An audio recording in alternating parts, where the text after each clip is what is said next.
faster than a speeding bullet, more powerful than a locomotive, able to leap tall buildings at a single bound. Up in the sky, look! It's a bird! It's a plane! It's Superman!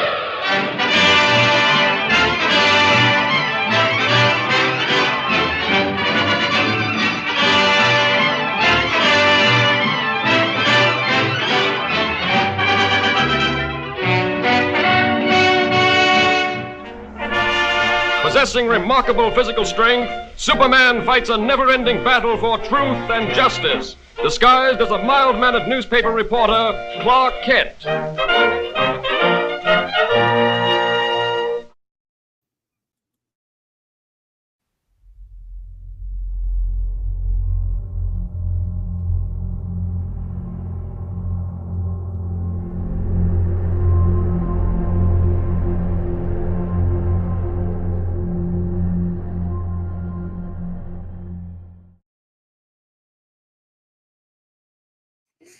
Happy birthday to you. Happy birthday to you. Happy birthday, dear Superman. Superhero numero uno, the greatest of them all. Happy birthday to you and to Superboy as well. Yeah. Welcome, Clobberin, to a very special edition of Clobberin Times. And is this your number 448 on YouTube, number 1,448 overall? And then it's probably I don't know how many times I've done the Superman birthday bash and Superman month, but this is one of those special times that it actually lands on his actual fictional birthday, February 29th. Happy birthday to the big red S, baby. That's right. Because he is the man. He does look. My favorite superhero is the Thing on a sentimental level. You all know that, but the greatest of them all is the first of them all, the best of them all. He is the best of us. As a super, all the heroes say he is the best of us. He is Superman. He is the standard. That's why they're called superheroes, folks. And I love him. I love him as Superboy. I love him as Superman. And so I just thought I'd have a little bit of a, I have so much streaming to do today on Thursdays in particular, but I wanted to squeeze something in there for him on the actual day for a change, because all the other, except for once every 4 years, I'm forced to do this. I mean, I do it the whole month. I celebrate Superman, of course, but, he only gets that one every 4 years or whatever. So I'm always doing it on a different day. So I thought, no matter what time, awkward time, whatever, I wanted to get in at least an hour or two, minimum an hour, half, whatever. Just saying happy birthday to the greatest of all of the superheroes, and I'll also say happy birthday to the great Michael Beacom, who is also a leap year kid, as he says. Yes, Michael Beacom, happy birthday, buddy. I hope you're doing well. I hope you're having a great one. Superman, fictional. It's his fictional birthday.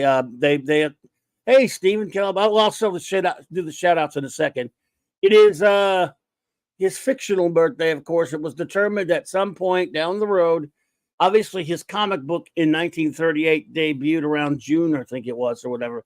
And that's, people always say it's the beginning of Superman. They always celebrate that. I celebrate February just because in the fictional terms, it's February 29th. So again, the Kents, did the Kents give him that one? Did Kal-El give him that one? Who knows? But that's what it's always been. So that's what I've, just for the hell of it, I've always done that. Doesn't mean I won't do something special in June for him as well. 1938 in June is when Action Comics number one made its debut. So, and much like my dad, who was born in 1938, shout out Dad, Superman is now, I'm crappy at math, but that would make him 86 years old. Superman is 86 years old, the character himself. So, his existence. He's existed for 86 years. And I know my good buddy Michael Beacom isn't that old, but still. So here, let's do some shout outs and shout outs quickly. Around after I'll end this show a little bit before 6 tonight, and then go hang out with the Tom and the Great Midnight's Edge boys over there. And then after that tonight, we will have our clubhouse, of course, with the wonderful Commander R.M. Briggs and the great Mark D. with the C, the chief engineer.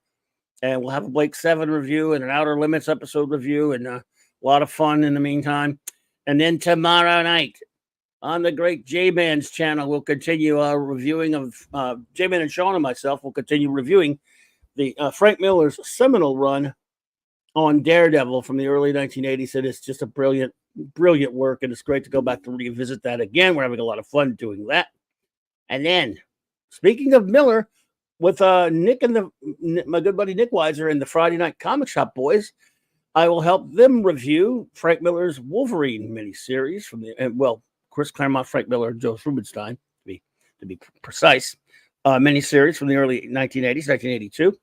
So that will be fun to do with that. And then, of course, a Saturday Night Star Trek coming up. 4 more episodes. Same Trek time, same Globby channel. 4 more episodes of Star Trek Voyager. And then, of course, don't forget, all capped off Sunday night. We finish our week off right on the great Mark D with the C's channel, Chief Engineer's channel, with some Sunday night geekery. And then I'll be back Monday on the great J-Man's channel with our Legion of Superheroes reviews. So lots of fun stuff there. But in the meantime, tonight we will today be celebrating Superman's birthday a little bit. Shout outs, of course, whether they're here or not. I'd like to give them the shout outs to my wrenchers, the great Eric K., the Bronze Wrencher, Vindicator Wrencher, the Great White North, Chris Persia, D. Bud Martin, the Wrench of Iron, Lord Thoth, God of the Wrenches, Avon lives, long live the Legion. My partner in crime on Earth be Legionnaire Extraordinaire J-Man, the wrench without fear. We have the French beyond here, Maddie's daddy, Thor in Vegas. The great Stephen Kal-El, he's here, I believe. Good to see you, buddy. Big Superman fan, Kal-El. Fanty Outsidey. Is here the rascally wrench himself. Angry Boy, Master of the Clobberin. Maximum Redstone, the music master of Clobberin Times, and the triple bow ankle is Larry. Thank you so much. And now let's do some shouty outies. Who's out there with us? Your Muslim uncle. Peace be on you, my friend. Good to see you. Thank you for being here. Melted Copper. Hey there.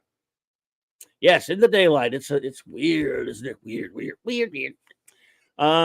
Yes, Flay 1. Hey there. I hope I'm saying that correctly, Flay, and welcome. Good to see you. Brogu from my old hometown. What's up, my friend? RJ Godzilla. Good to see you. Thank you for being here. Again, the aforementioned birthday boy himself, a real life birthday boy, not just a fictional one, the great Michael Beacom. And I hope you and Cassandra are doing well. And I hope you're going to be celebrating that birthday tonight, buddy. And today. And I hope you're having a great birthday. Let's see. The beautiful, lovely Sherry. I love to look at that beautiful face. I love you, dear. Thank you for popping in. You rock.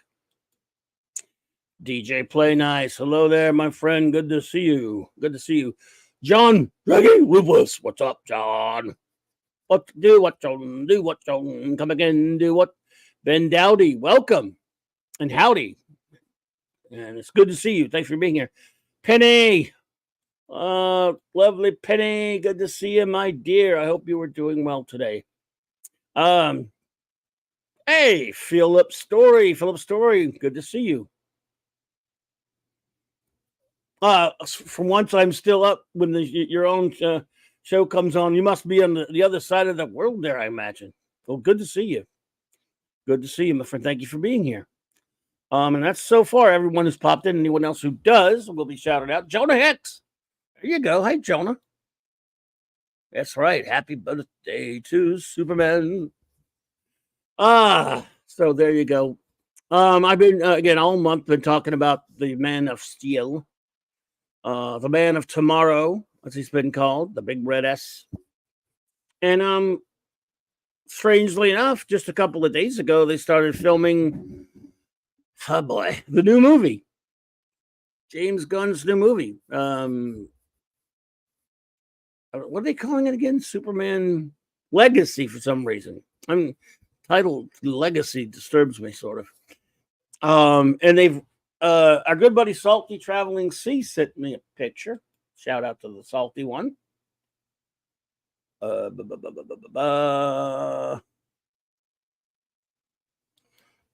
And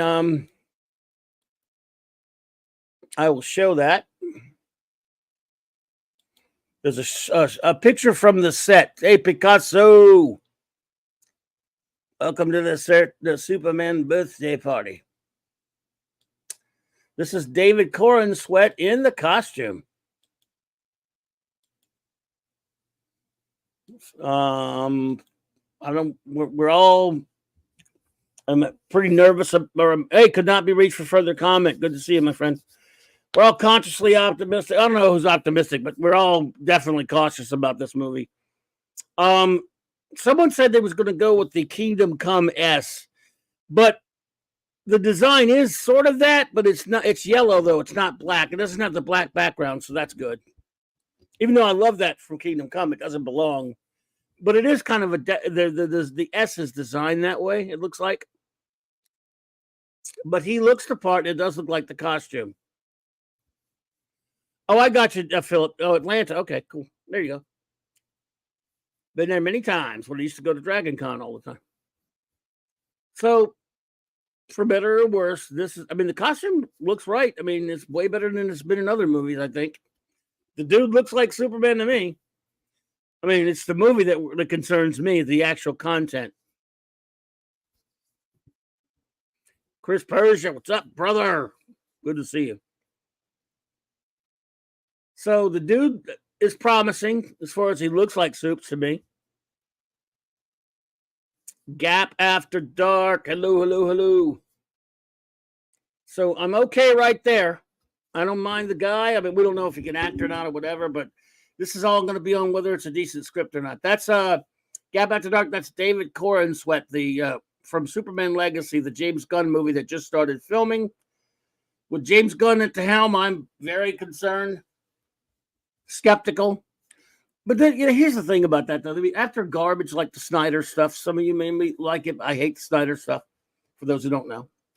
And if you do, we're not going to have that argument today. This is Superman's birthday. I'm just saying I hate it.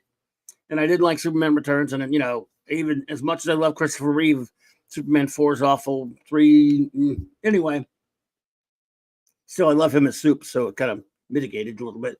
So, if this is just another long line and disappointing to awful bad Superman movies, I'm not going to lose a lot of sleep over it. I'll, like anything else, I'll go take a look at it and watch it when it comes out. And that's about it. So take my word for it. I mean, look, take my advice. If you're a Superman fan, invest little to nothing in this thing. Because it's James Gunn, has talent as a filmmaker, but can also do a lot of dumb shit his own way. Or he could surprise us all and make a decent movie. We don't know. But don't invest anything in it. That's all I'm saying. Just, if in fact you might not even want to watch it. And I wouldn't blame you if you don't watch it. I'll watch it, though.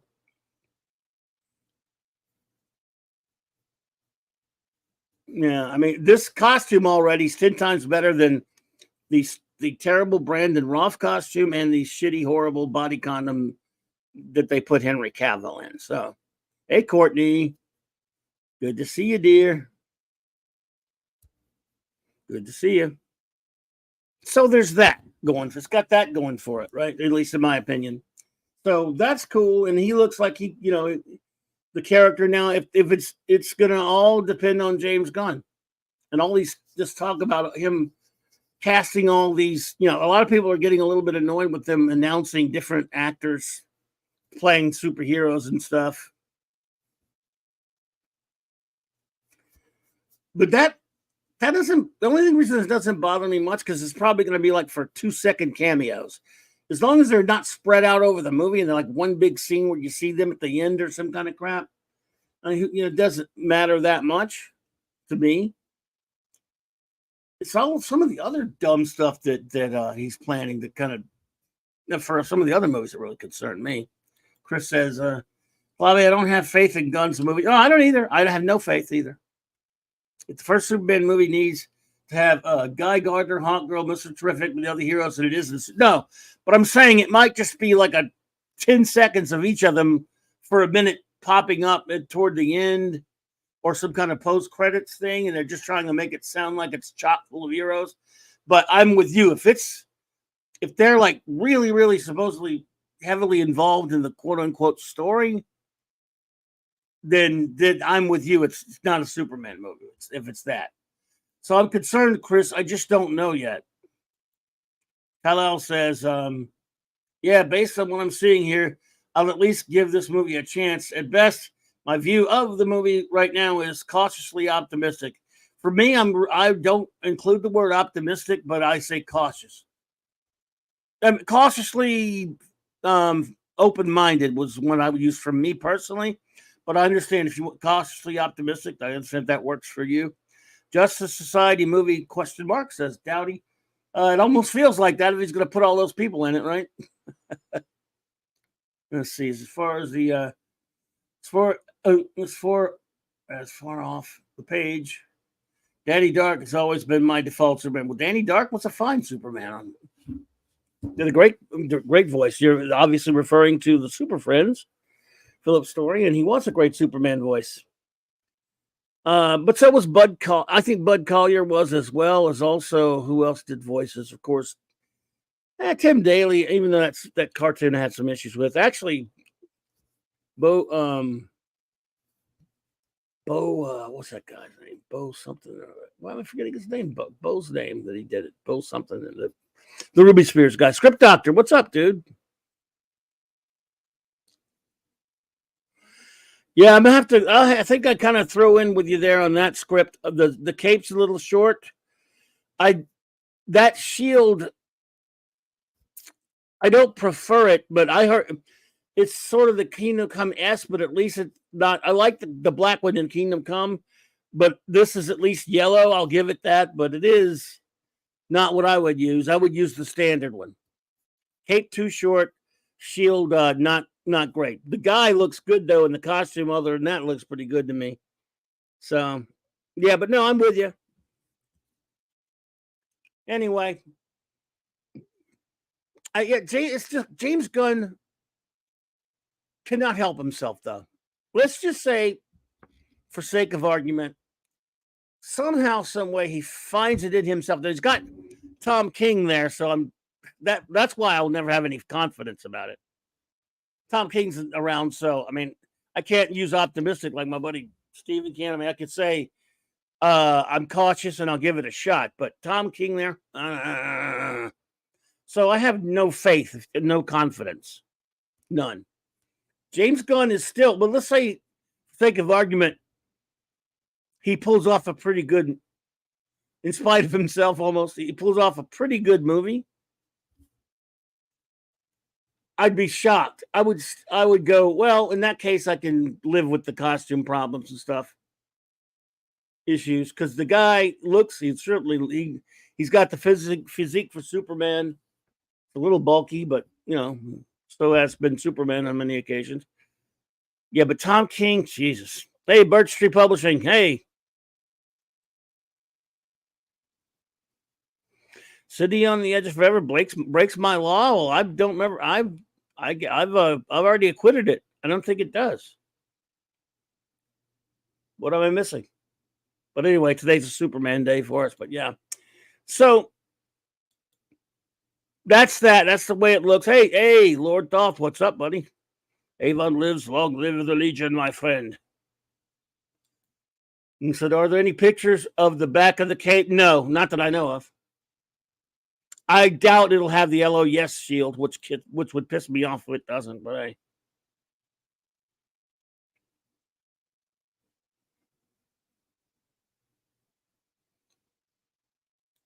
Script Doctor says, I can assure you that if that if the movie makes profit, they'll fix the costume will be fixed for the sequel.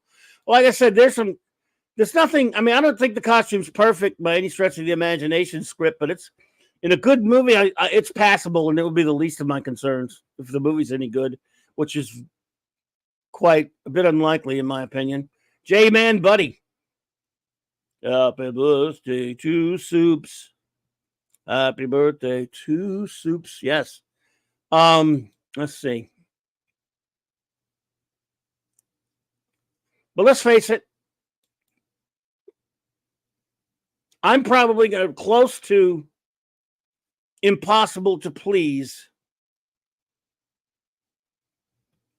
when it comes to a Superman movie. I mean, I'm going to admit that up front. Not impossible. Richard Donner did it, and he's the only one that ever did. So maybe not impossible, but pretty stubborn. I know that's a shock. It comes as a shock to you guys. But what can you do?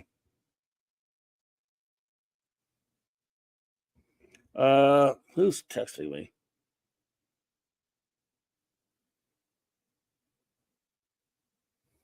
Sorry, I keep getting texted.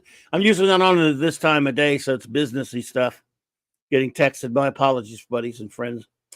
Let's see.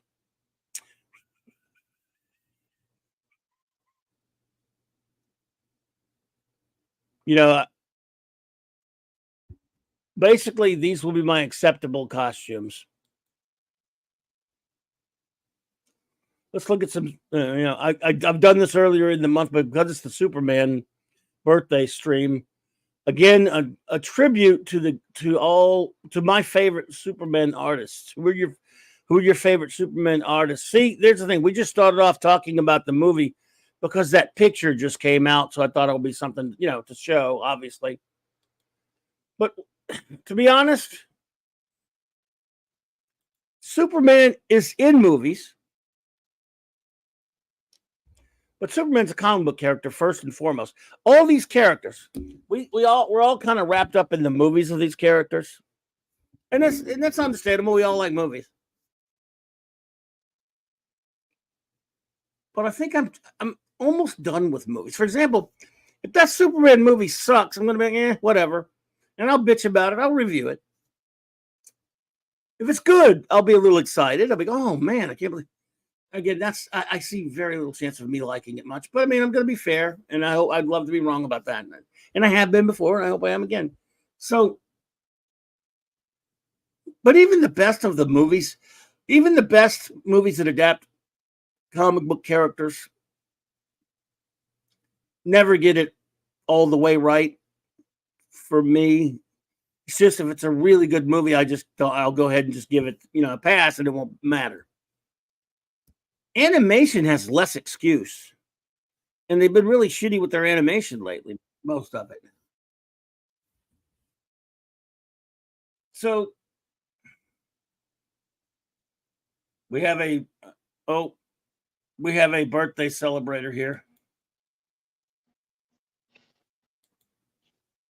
Minimusness, mostly.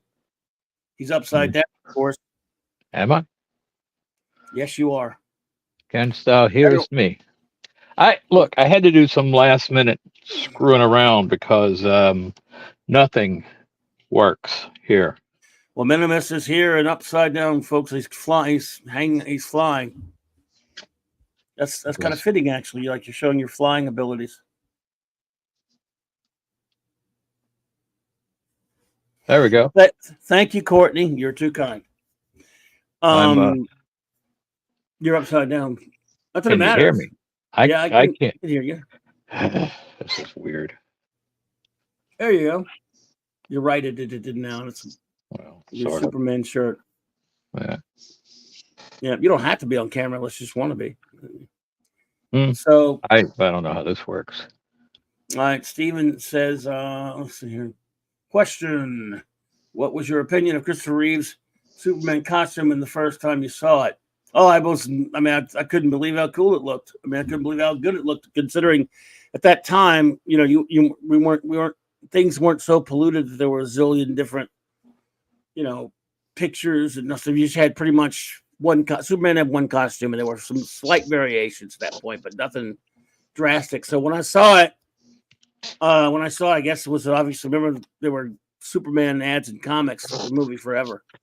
I was pretty thrilled about that, Steven. I was like, whoa, man, that's Superman. It wasn't until much later they start screwing around with his costume. Yeah.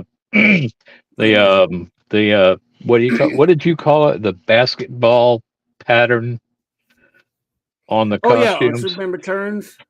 Yeah, that was silly. Yeah, there's a close. I was just showing. I don't know if you saw this. I was just showing this. Did you see the set picture today? No, I was just showing them. I'll show you real quick. David Corn Sweat on the set. They just now started filming yesterday of Superman Legacy. It's sort of like the Kingdom Come S, except it doesn't have the black background. For some reason, and the cape, like has been noted here in the chat, the cape's a bit short, but he looks like Superman. I mean, it's not the casting that's going to be the problem; it's James Gunn's problem. Yeah, the cape is a little short, but not bad. No, this isn't terrible. I wonder if there's an S on the back of it too. We hope, but you could forget about that. No way. But anyway, so what I was going to say is another pic that I found has a close up of the S. Let me see. Let me go get it. There's a close up of the S. I had it. Shite. Well, it's not trending anymore. It was trending on Twitch. Wow. What's wrong with you people? Oh, okay. Well, it was freaking. All right. Okay, here you go.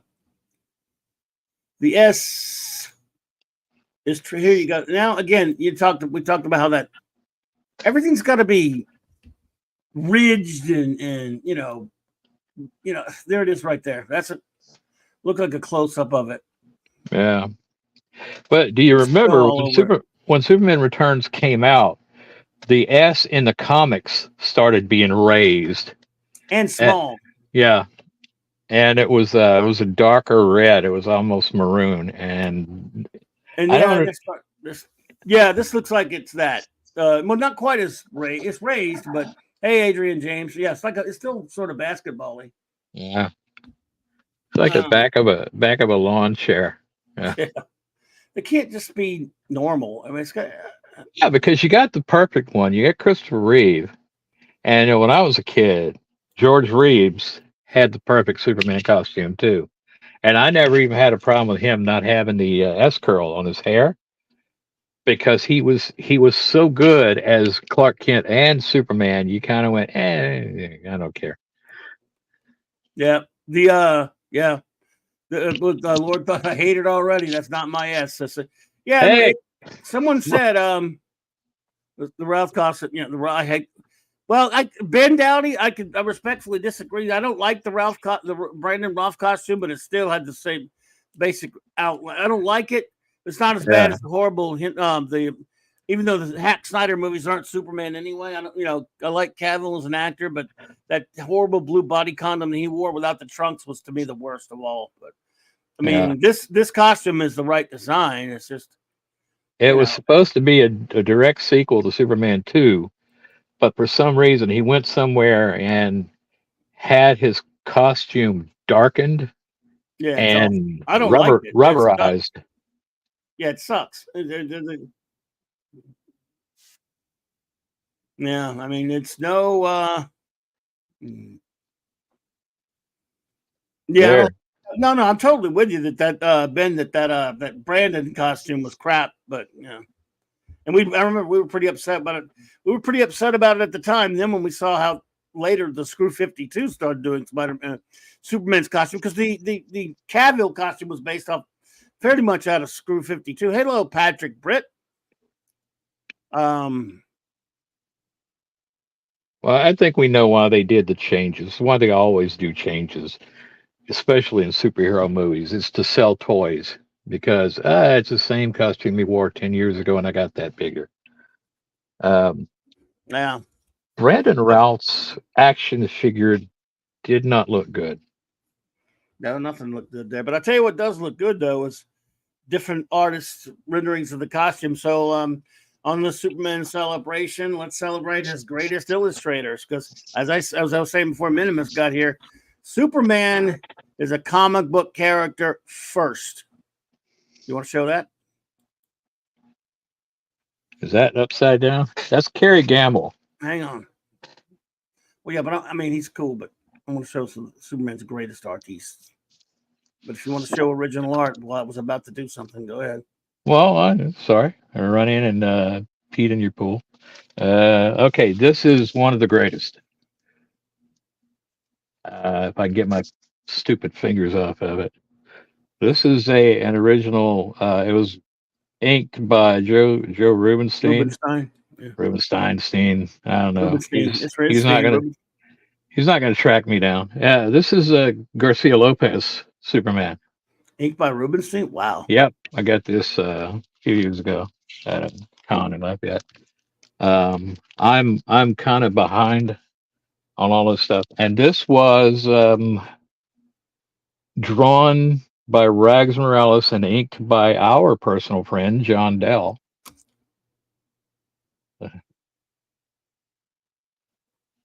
I'm my screen is like Adrian James. behind. Adrian James, my friend, I respectfully disagree. He says it doesn't matter what the costume looks like, just as long as the movie is good. See, superheroes are visual characters. Hey, DJ Ronnie G, good to see you, buddy. Captain James T. Skywalker, good to see you. I gotta have the costume looking right. Now, I'm not saying that if the costume sucks and the movie isn't good, I won't acknowledge the movie being somewhat good, but you got to get the costume at least close. Maybe not perfect. So to me, I'm not saying you're entirely wrong, but it does matter what the costume looks like for me. But I mean, I'm only speaking for myself.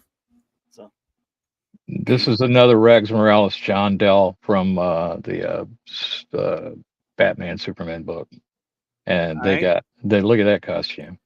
All right. Well, let me. And then, of course, our good buddy Stephen Butler. Great Stephen Butler. Our good Look friend. at.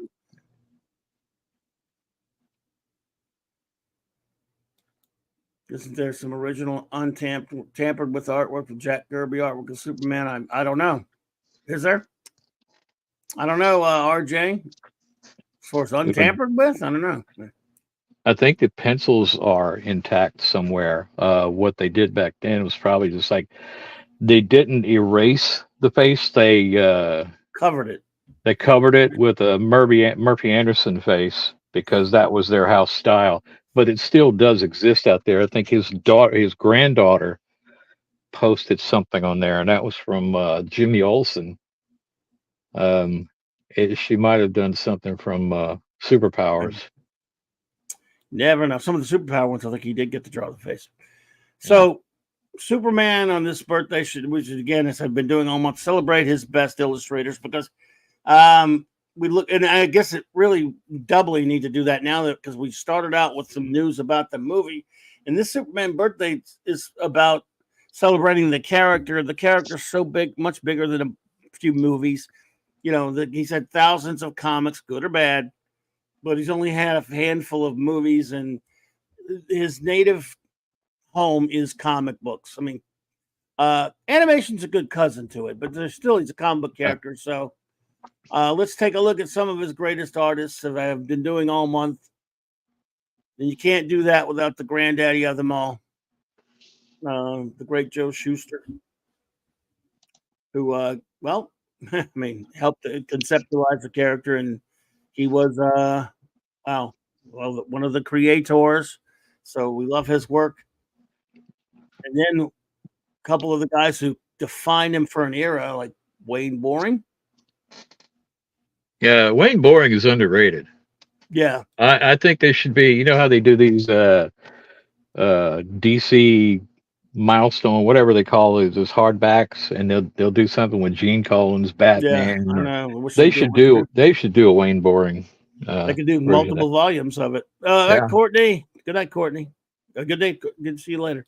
Well, they did Thanks for that being- Man of Tomorrow book, the hardback. I was only able to find volume 3, but that was it was either all Wayne Boring or Wayne Boring and Al Plastino. Yep. Agreed, Ben. Wait, anything but Boring. Absolutely. I love Wayne Boring. I mean, when I first saw his name, I didn't realize. I mean, when I first, because I'd seen his work in Superman from the 30s to the 70s, but then I got Yeah. Steranko's History of Comics, and Steranko's History of Comics has a scene where it's this one, like in the middle, in fact, where Superman's getting blasted with lightning. He's saying it tickles. Yeah. And then they drew another one. They said, well, it does tickle. And under it said Wayne Boring Superman. I didn't know who Wayne Boring was because I was a kid.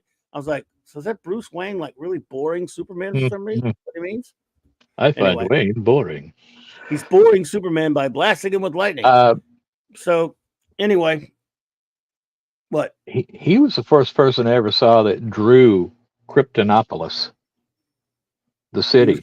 Oh yeah. Oh wow. Good And it stuff. was so detailed. There's somebody else. Ross Andrew drew out like all the cities in like Spider-Man when he was doing it. He was draftsman, so he did all that stuff. I don't know Wayne Boring's background.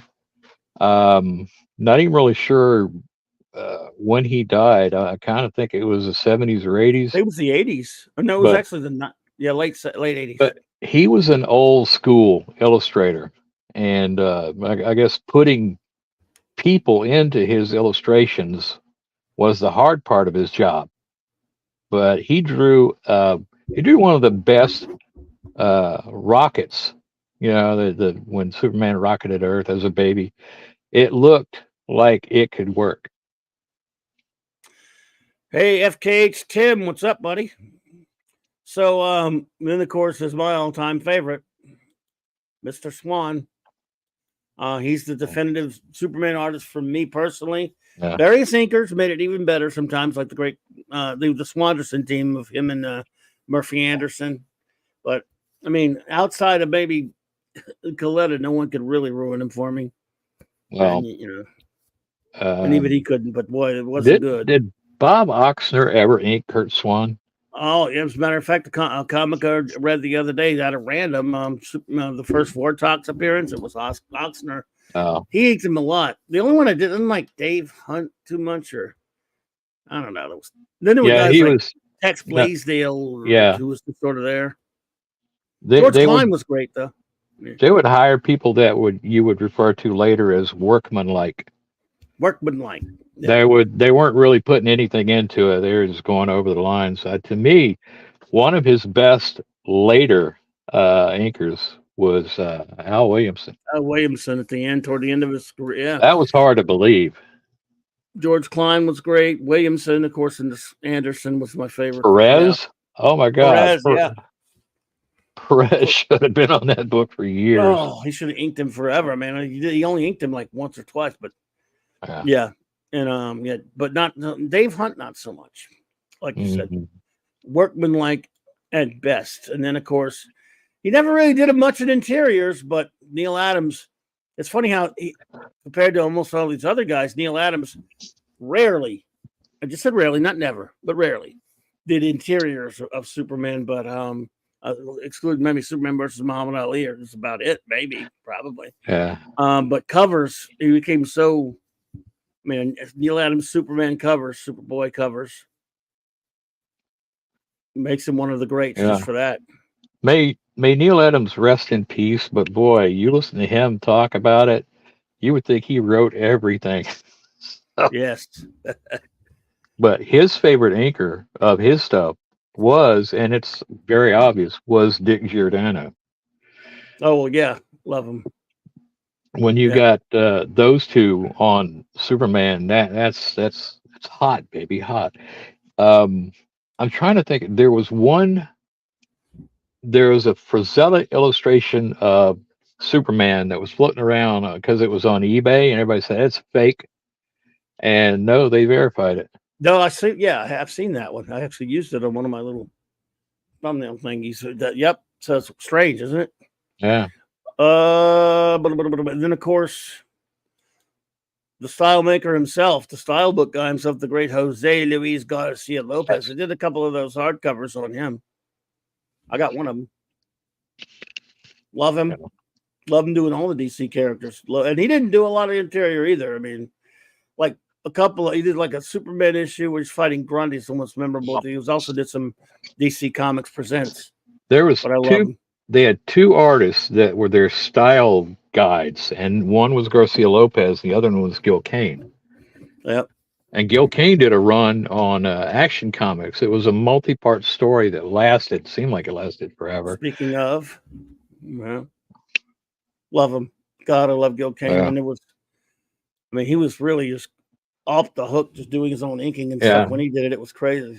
Remember that Saturday morning cartoon that used a Gil Ruby Kane Spears style for Superman? They did, yeah, that's right. In fact, this middle piece right here, Yeah, they used it a lot. Yeah, it was a That's title of course- card, Yeah. That's right. and he Love Gil drew King. he drew one of the best ones. Like it was like these two little kids. There's aliens were attacking Earth, and it's like if Superman didn't exist, you would Secret have to Tuesdays. create him. Yeah, and there was a kid. The kids Yeah. were named Jerry and Joseph, Yes, and they that was came an up annual. with Super. I guess so. I think it don't was an remember. I annual. have to go back and dig through it. But Yeah, maybe. I think it was. Maybe not. Yeah, love the story though. I need to reread that one. Superman had some really good stories. I mean, probably too many to go into at this time. But when they did an annual back then, not so much anymore, the annuals were special, and they Yeah. didn't waste like some new guy coming in just because he was cheap and he was fast or whatever. Um, I have nothing really good to say for current Superman. I do mean the comic book called Superman. It's atrocious, and everybody who works on a computer, they're doing it for shortcuts. It's not what it used to be.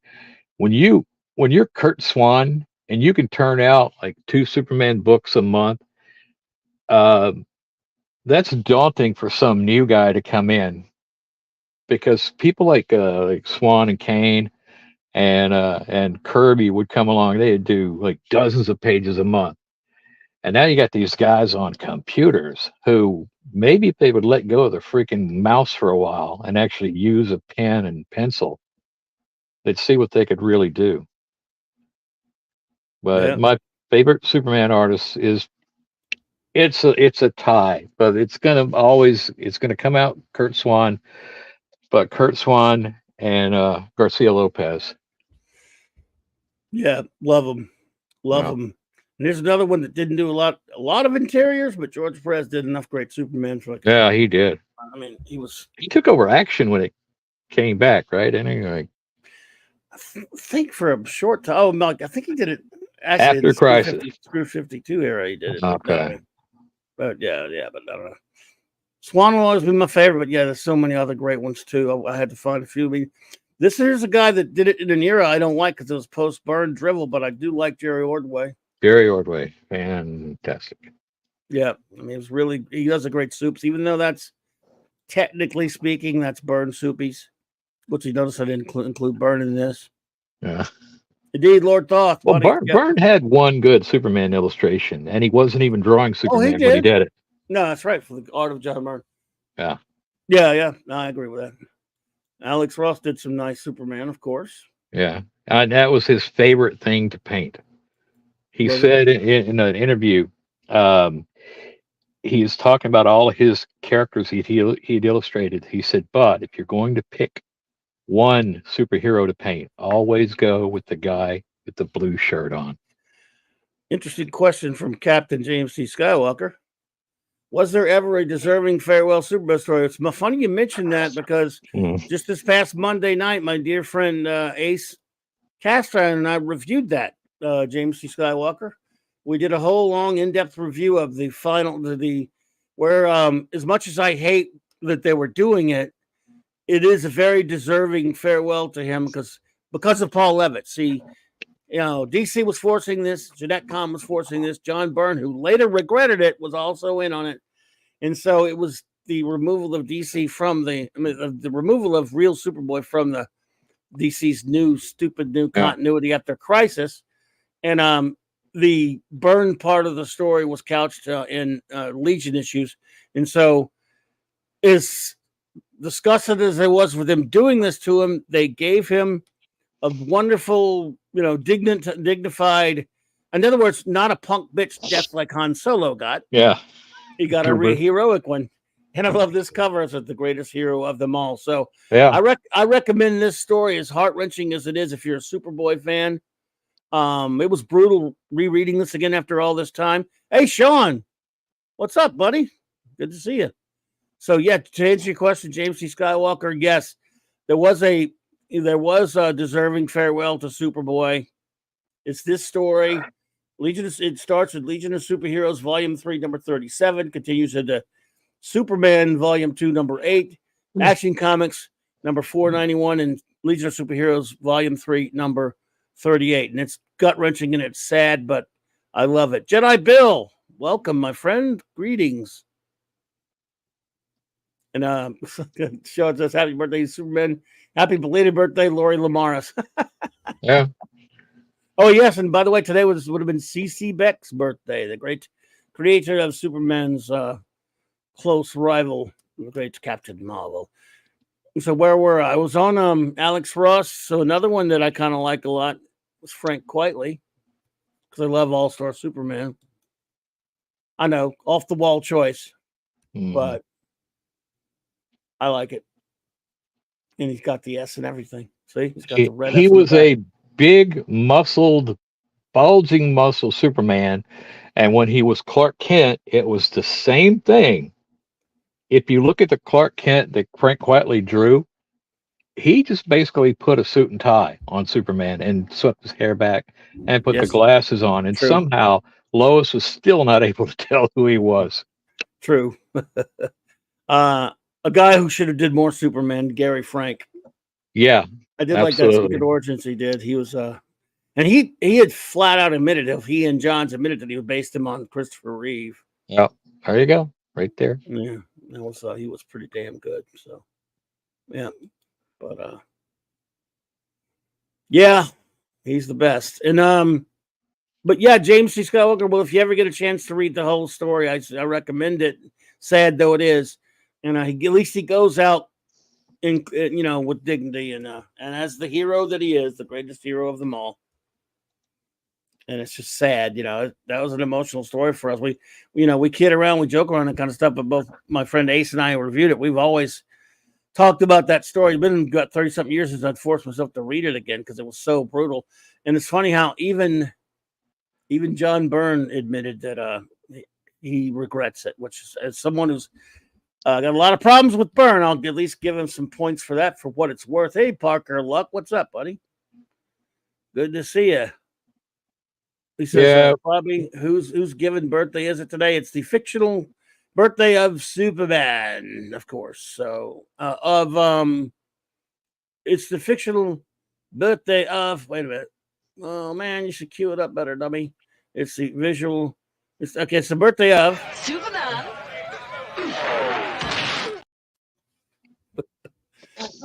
Okay. So hey, what's it? Someone said something. RJ got said Superman is copy of Fantastic Four 249. Indeed, it is. Byrne copying himself. What about Darwin? Yeah. I like Darwin Cook. I mean, I don't think he did a lot of Superman. He did enough. He's good. New Frontier. Yeah, and he was. I didn't say he never did Superman, but I mean that was a new. Yeah, but that was why he stands out, because he didn't do a whole lot. He did. Yeah, I think he did cover New Frontier. Yeah. I like Darwin Cook. I even like New Frontier, except for some really stupid things in the story. But I don't see him. I wouldn't see him as someone say all these people I put here did some multiple Superman work that maybe there's plenty of other people that have done Superman work for sure. There's no question about it. And, God. Did he really? Other than Superman 400? Steranko did what was it, like 5 pages? It's And Superman 400. it was like he I can't even describe it. It was kind of like it was a goodbye to Superman. And they had him like with a ripped up costume, and literally any of these pages could have been a poster that you would love to hang on your wall. Oh yeah, 400 was a pretty interesting issue of Superman. Yeah. We'll take a look at it. In fact, Mm. That was a Chaykin cover, right? Yep, it sure was. I won't hold out against it though. No, I know. Chaykin at one time, before Byrne, Chaykin was going to be the guy who took over Superman. Aren't we glad that did not happen? Yep. Let's see. Here we go. So, Superman 400, which we've talked about here on the show before. I reviewed elements of it before. Let's see what it says. I really One of love the that best covers. whacking shot of Superman in the middle of Gary Frank drawings. What's that? One of the best covers is a of great all time for Superman. As much as my issues with what's his know. face with Chaykin. I was there when one of your issues played out. Yeah, it was fun. Well, listen, I still have issues with him even before that, but yeah, even after that. He just did. I thought he was done. He just did a pinup, an illustration in the back of the new Savage Sword of Conan. Oh my God! So this is look at all the names next to it. Ray Bradbury, Brian Bolin, very awesome. Ray Bradbury, Brian Bolin, John Bill, Jack Davis. It can get to Ditko. There's a Kirby drawing in there. We'll look at it. We'll look at Kaluta. Yeah. Frank Miller. Again, this was remember when they celebrated special things? This, of course, was an anniversary, but it's Superman's birthday, so it's kind of cool. That is a great cover, though. It is. Awesome. That's a great cover. They had a lot of great art in this comic. And look at that high price up there. $2. Well, $2? How can oh my God, fuck you, you see the little guy in Better Off Dead on his bicycle chasing them down. $2. Like, yeah. The Bernie Wrightson one pissed people off for some reason. They said it made Superman look mean. No, he's busting through a wall. And we were lucky we got a Bernie Wrightson Superman because he hardly ever touched Superman. True. And that's Joe Orlando, right? Is that Joe Orlando? The one where he's flying over? I think this one is. Joe Orlando and Al Williamson. I believe on this one. The Al Williamson one wasn't really a Superman story.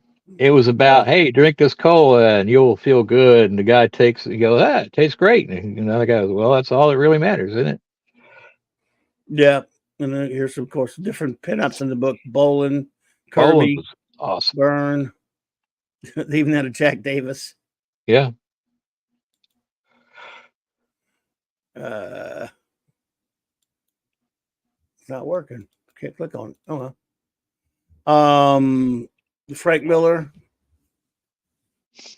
page. This is when they were respect. This was an interesting story by Marshall Rogers, or art by Marshall Rogers, about an old man in the future finding a Superman costume. It tickles. Not really sure though. It's not like it's the greatest American hero, but still, just go with it. And then you had Leonard Starr, even and Simonson. There's your right, Will Eisner, Walt Simonson. I think Bill Sienkiewicz just kind of cheaped out, or he didn't have any time to do it. He cheaped out. He did, but it was a good representation, but it belonged somewhere. It was like a cover. Probably should have gotten him to draw an actual Superman, because I think he was illustratively lazy. I don't think they were paying these people a whole lot of money. No, it was just a chance to chip in on the big celebration. I was at Wizard World one year, and and he was there. Sinkovich was there, and he had one piece that was $3,500, Yeah. and that was his price. Wasn't a con sketch; it was a page. Happy birthday. With Klaus Janson. There's Paluda, Klaus Janson, Ditko Superman. That's amazing. And of course, in the old days, Grell. if you had Lubian. published something with Superman and the Spirit in it, DC Comics would have taken ownership of the Spirit, which they later did. They later did, but at least they got away with it in this. That's the one I'm talking about. That was like, wait, did you just run out of time or run out of ink or what? Oh yeah. I don't. Oh, you talking about the Sienkiewicz? Sienkiewicz, yeah. All right, first you got a Ditko, you got a Grell, you got a Mobius, and then you get Sienkiewicz. Yeah, he was just being Sienkiewicz. I don't know. He might have just thought it was. I think he was probably just being Sienkiewicz. Yeah. Steranko, he was talking about. That's a great piece. Very, very nice. There you go. That is awesome. That is a wall poster right there. Oh, lettering and all. I mean, I would love. Imagine a poster of that. That would have been fantastic. A framed up poster of that. There. Yeah. More Miller. And look, they're not afraid to show the flag. I mean, I know Superman goes all over the world, and if you're in, say, like Botswana, you probably think Superman's a Botswana superhero. And why is he holding the American flag? Oh, that's why. Because it looks good with him. They both look good together. Parker, I'm not sure what you about whose given birthday it is. I figure you just whatever birthday you're born, but it is Superman's, yes. And again, it's somebody's birthday. Yeah. It's CC Beck's. So and their buddy Michael Beacom, who was there earlier. It's his birthday today. So there you go. Happy birthday again, Michael. So yeah, that's a cool comic, Superman 400. And it's cheap. It is cheap. Anywhere you go to find that, it's probably not more than $4 or $5, right? Oh there. Yeah. You can't. Yeah, it's not much at all. Yeah, exactly. It's like 35, 40 years old. It's funny because it's cool. It's so cool that they did that. But I was rereading Action Comics number 400 the other day, and it's just some dumb story. It's like by Leo Dorfman. That's like written for kindergartners. I mean, it's got great art by Swan, but I think it was Swan. But yeah, it's like. Remember the anniversary issue that was like Superman 2001, and it was like, what's gonna here's what it's gonna look like in 2001. Yeah, that was 300. That was Superman 300. 300, yeah. Yeah. So at least they were trying to do something special for the anniversary. There's some when you go back some of those other anniversary issues, they don't really have anything make a big deal. Like, but it's kind of cool when they do though, because Detective 500 was. Action 500 was. I mean, say what you want about it. They made a wraparound cover and all that kind of stuff. Detective 500. It was a big deal, The 1000s were really good. The multiple covers, $10 a piece, but they cost $10 a piece. Yeah, or you could just go online and look at them. Yeah, I mean, they got 1,000 different covers. Yeah. I'm so glad when we had like stuff like this Superman here, or that we were just showing or whatever, that no one had thought of variant covers at that time. Thank God there weren't 500 covers to that comic book. Now you say 500, you say 100, but Walking Dead did 100 covers, variant covers for number 100, and that's just ridiculous. I can understand 3 or 4. Star Wars, yeah. But I'm so glad that at least at that point, no one had thought of it, because it's just one damn cover. Look how great that. I mean, I say what you want about Chicken. That's a great cover. That's the only when you have more than one cover, as far as I'm concerned, you don't have a cover. It's the old saying about a quarterback. A team with 2 quarterbacks has no quarterbacks. Well, that's what I'm saying. A cover should be a cover, and that's it. Throw that analogy around. I'm sorry, but no, it's a sports analogy fits. Use it. Look at the cover, for example. I mean, it's not a Superman cover, but how great is the cover of Fantastic Four number 51? Why would you ever want another one? And it's there to sell the book. It's there to catch your eye. Variant covers. Whether you even look inside of it or not. And that the one you're talking about, Fantastic 451, Yeah. is an icon, and it's been around and reprinted so many times. Why don't you do variant pages at that while you're at it? In fact, DC, every comic you do should have a variant for every shitty page you do. How about that? You know So, what new DC Superman needs? Variant editors. yeah, I need variant everything. Or just an editor. How about that? How about we get one editor like Julie Schwartz who tells people it sucks, take it back, do it again. I don't think I've ever bought. I mean, obviously, if you couldn't buy a modern comic in the past 30 years without buying a variant, but I mean, I don't think I've ever bought more than one cover for a comic that I can think of. Like, I bought whatever issue it was. I mean, like I said, just whatever was there, I bought it off the rack. But if there were multiple choices, I'm like, oh, I'll pick that one, I guess. But I did that, but I never had bought two. I mean, this is $4. I'm going to I shouldn't even be buying one of it. I'm not going to buy two of it. Even if that other color is cool, I'm going to buy the coolest one I can get, and that's it. There's I don't know who does it more. Do you think Marvel or DC does more variants? Because it's a tough one. Probably Marvel. What? I don't know about right now. Nobody does more than Dynamite. Marvel did one variant cover that they only printed 250 copies of, and it's the same comic. But what they did was they reprinted the not the Jack Kirby cover, but the original Steve Ditko cover that they rejected back then. Yeah. So they did 250 of them, and our LCS had it on the wall day one for $250. Who bought that? Look, okay, there's another somebody thing. did. I mean, I could not believe somebody actually came in and spent $250 on that thing that just came out that week. If you buy an extra one of those, if you guys buy like a variant cover and spend like the normal cover price, I guess I can get that. Even if you spend $10. But if you spend $250, I hope you walk out of that comic shop and you accidentally trip and it falls on the ground in the mud or in the water. It gets ruined and destroyed, and a car runs over it, a bus runs over it, or something. Jesus! Remember the story that's $250 on a variant cover. You deserve anything that happens to you. Remember the story that's something like that. This local comic shop somewhere was did a raffle or something for Dark Knight Returns first issue, whatever. Yeah. And this guy got it. Well, no, this guy got it, and it supposedly was worth a lot of money, and because Frank Miller or something, I don't know what it was, but the guy's in his car and he's driving out of the parking lot and he's looking at the thing while he's driving, and he gets rammed into by another car.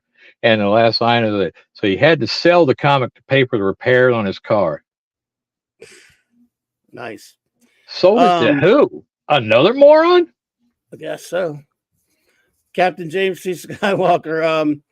I know Minimus here. He's been reading them. World's Funds they're talking about.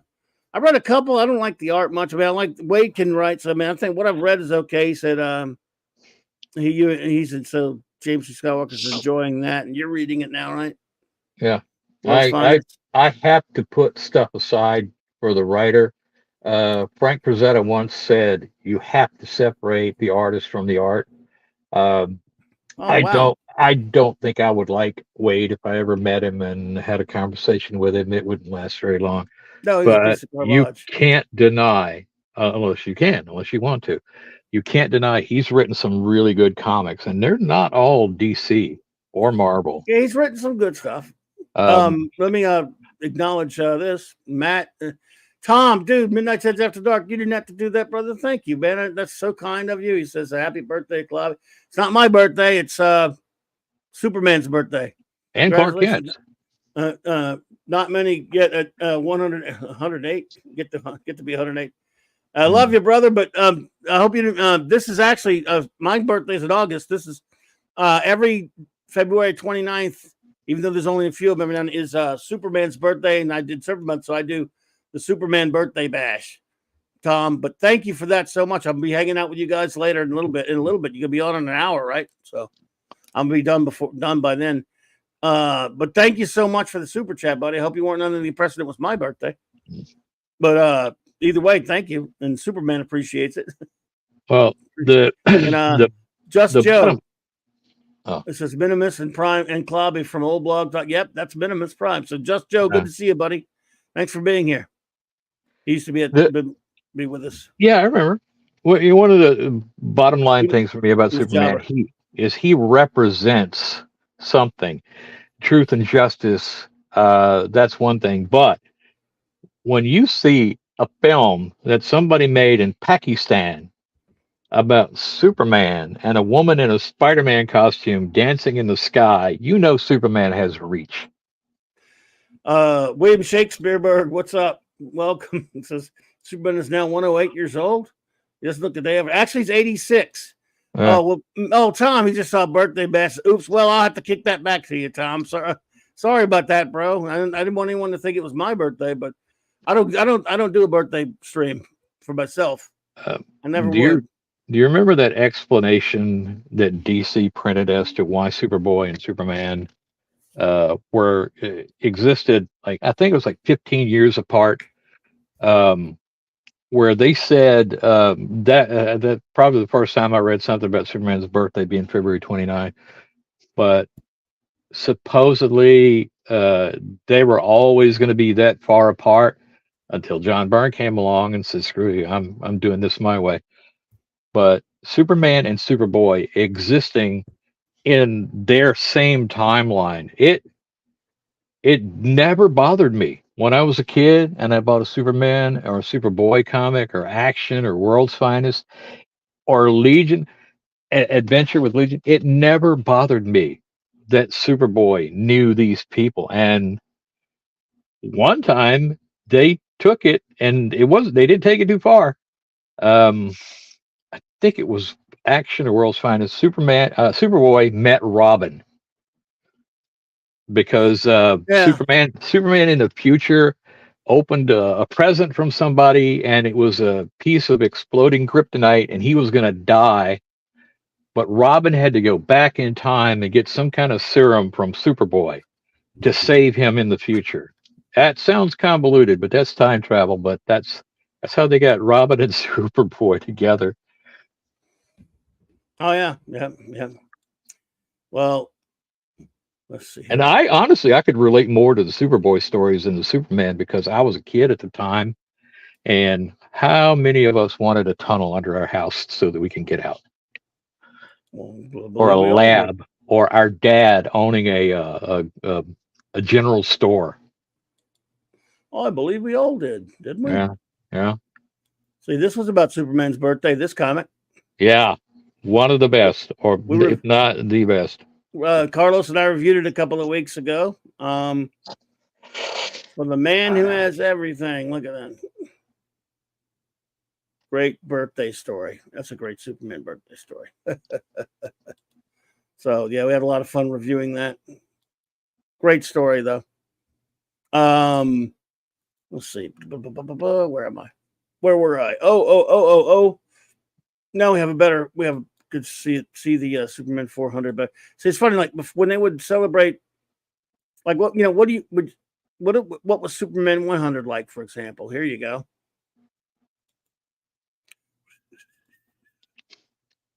Superman 100. That's pretty special. I saw that one. Yeah, I saw that one on a wall at Wizard World, and I think it was $300, and I did not want to ask my wife for $300 for one book.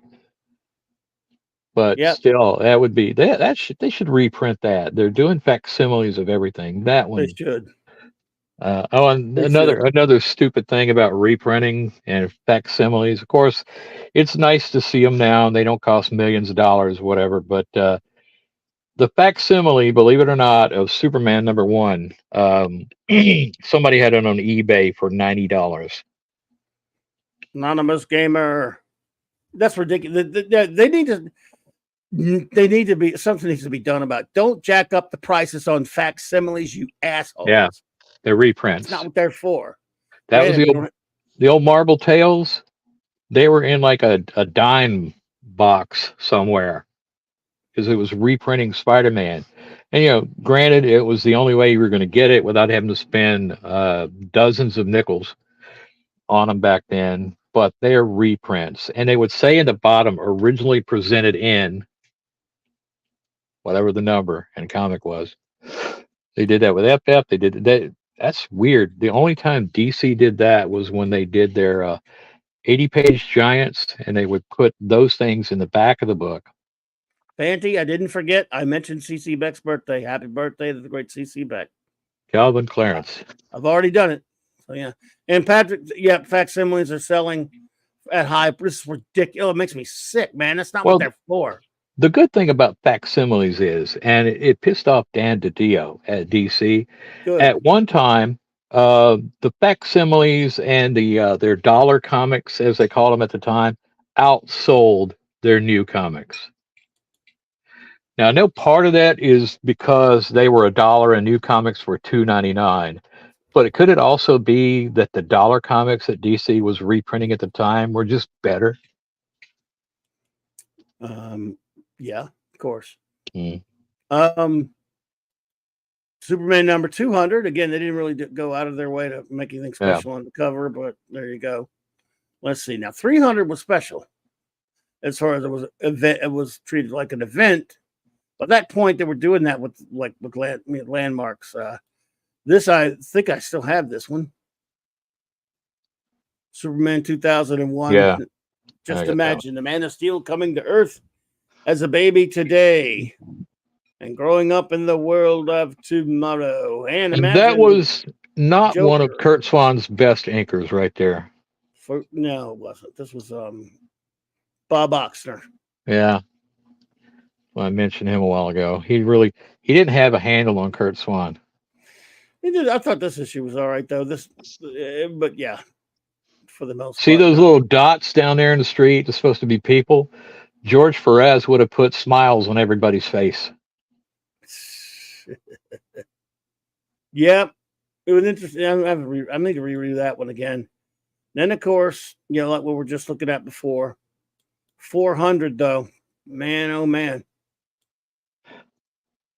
Beautiful cover. Much as I hate to admit it because I can't stand what's his face. I know. But it's called A Sense of Occasion. And I don't know the exact time, but I almost know when they stopped it. When there was a Conan annual that was adapting a Robert E. Howard story straight from Robert E. Howard. And they said, continue next year in the next Conan annual. Well, the next year was a disappointment because the new editor decided, he said, I didn't want to just continue this thing. And he said, and it wouldn't have even been the whole story. Well, we were expecting it. I was kind of looking forward. Really, really, I love Conan. So I was waiting a year. There's people like this who love Superman. And when you say we're going to have a big change coming soon, and then you turn him into a human light bulb, that's kind of, man. That was when you get out of the pool and go, the water was very cold. Well, we were expecting more. Claude Salling. Hey there, Matthew Pounder. What's up, buddy? Well, at the time, hey, Melted Copper. Good to see you, buddy. If you were a paper boy earning your own money, would you want a books, or a few books? I don't know. But thank you for being here. Good to see you. Yeah. Brian Boland. Jack Kane Kirby Soups. Some nice Al Williamson work. Very, very Williamson-y. And Kirby was drawing the space shuttle from memory. He didn't even have a toy to go by. He's just like, hey, here's a space shuttle. See, this was truly an event because there's some just crazy, cool stories with all these different artists. Crap.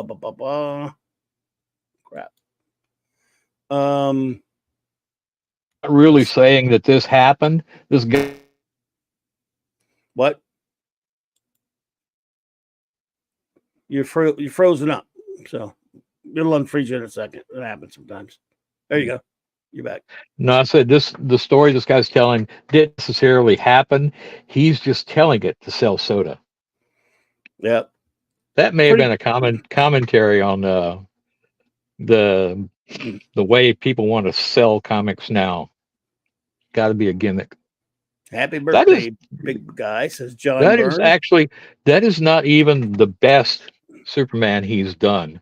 No, but it's pretty good. I mean, I There guess. was Looks like um Superman at least. yeah, he does. Yeah. Look like Superman. Why Donald Trump look Superman? The Jack Davis. aspect of his hairline is kind of screwy. Um Other than that, pretty good. You know. Indeed, Matthew Poundier. Yep. Old Jack Davis was great. Yeah. Some Frank Miller weirdness Oh, here. the artist of Superfan. Hmm? Jack Mm. Davis, the artist of Yeah. Superfan. Yes. Some Frank Miller weirdness here that was pretty cool. Yeah. I need to reread some of these. I've read some of them recently, but some George Reed's book there, and there's a Leonard Starr of all doing Superman crazy. Yeah. Walt Simonson. Then there was this Marshall Rogers story, which was pretty. I think I reviewed this for one of our Christmas. This was a Christmas story. And look at what I'm probably way behind you, but the people standing on the Superman S while Superman is like really big. You can look down and tell who they all are, or at least that they're individuals. Not a lot of people could do that. It's like him and George Perez. I don't know what you're saying. The Walt Simonson one. Oh, Simonson one? Oh, okay. Yeah. Yeah, yeah. You can see for some reason Brainiac and Luther are hanging out with all the good people and Mixie Spitalik. They're holding up holding Superman yeah. on a Superman pedestal thing. Superman is Perry White. Is Colossal Boy is using Colossal Boy's was that prank? Is that Toy Man or Prankster? I can't. Yeah, there's Toy Man and then there's Jimmy Olsen. But yes, Toy Man, Jarrell and Laura are there for some reason. And even in the background, he's got these minimalist people holding up their little Superman diamonds and their arms cheering him. Yes. Yep. So there you go. And then you got, again, some nice, cool Marshall Rogers story. There's Wrightson you were talking about earlier. Mm. He's P. Ost. Superman's yeah. Cool. I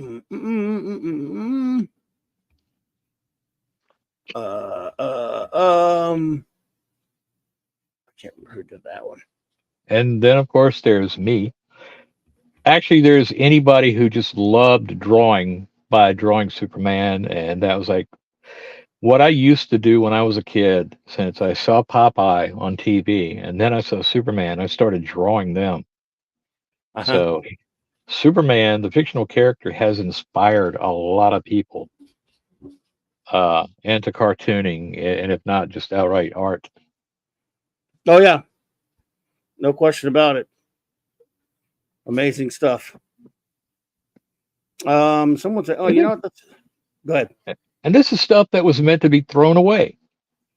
Remember back then, it went from 10 cents to 12, 15, 20, 25, 35. Now it's like God only knows how much you got to pay for them now.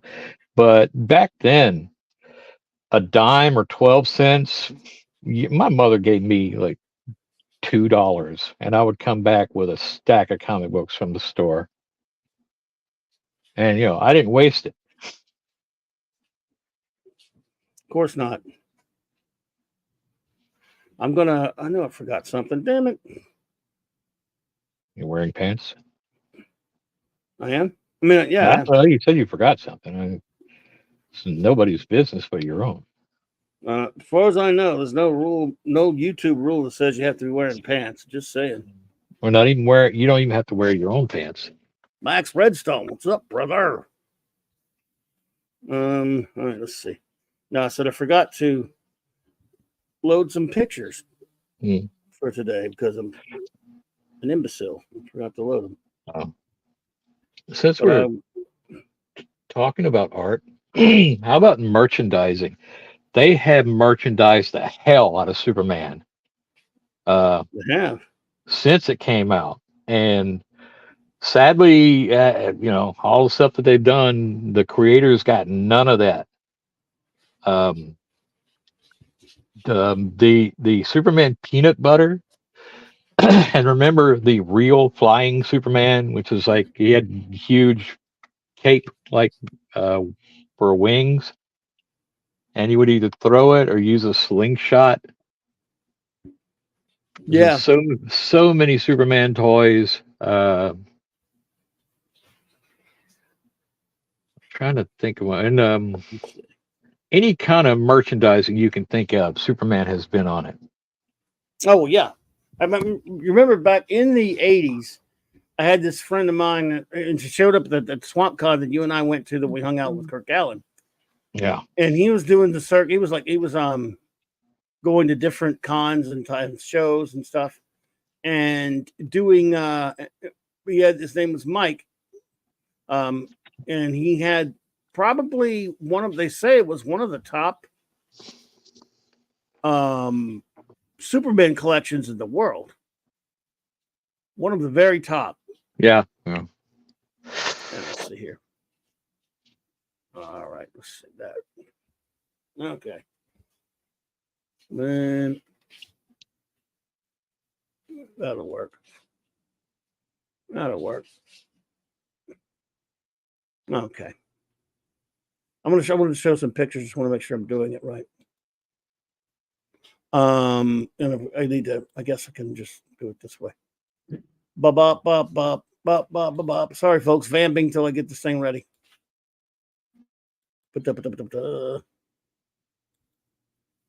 All right. Anyway, he had everything, man. I mean, that dude had it all as far as Superman merchandise.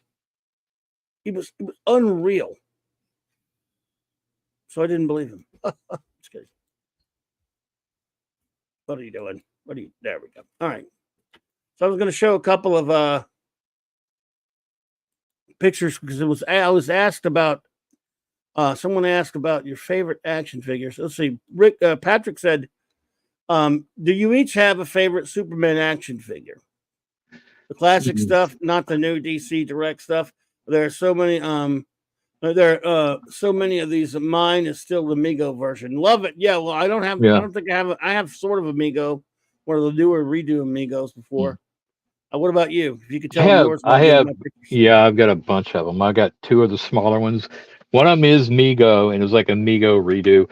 One of them is not Mego. It's kind of a ripoff of Mego, but Mego at one time did these. I think it was like a 14-inch action figures, and I got my Superman. I got a Batman for my grandson because that's what he was into. But I don't know, it was like a couple of years ago or so. I thought every Superman I have looks alike. So I went over with an opaque paint marker because I can do that. And I changed his S to the Golden Age Superman S. And if I was to trade it or sell it to somebody, they probably wouldn't know the difference. But Wow. the one that sticks out to me, and I gave it away because the leg broke up. Gave it away to my granddaughter. Was the Jack Kirby Superman? I have that one. Love when it. he had the Kirby face. Let's see Murphy Anderson come in and draw over that one because it's plastic. I don't blame Murphy Anderson. That was Carmen Infantino being an asshole. I know that was his job. But when it comes to the action figures, I don't think it's an action figure. I think it's the statue that came with that big book.